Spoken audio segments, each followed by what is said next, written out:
Tulog pa yung asawa ko, meron akong naisipang kalokohan. Nung last, ako yung palaging pinaprank niya, pero ngayon, gaganti ako. 'Di ba? May kasabihan na lintik na yung walang ganti. Tara, let's go. Ako, tara, simulan na natin yung kalokohan natin. Kita nyo to, guys.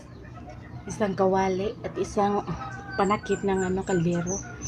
Bigla ko tong ihampas sa kanya. Ano kayo yung magiging reaction niya, guys? Excited na kung nakita ko ano yung reaction niya. Makaganti na rin, tara.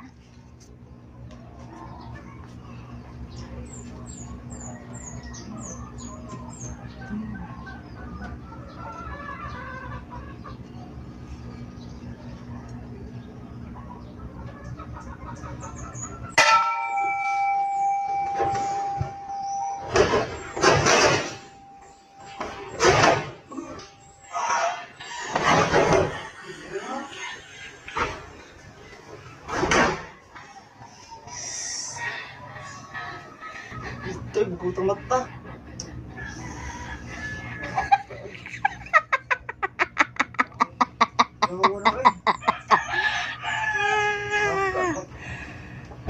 Anong feeling nga?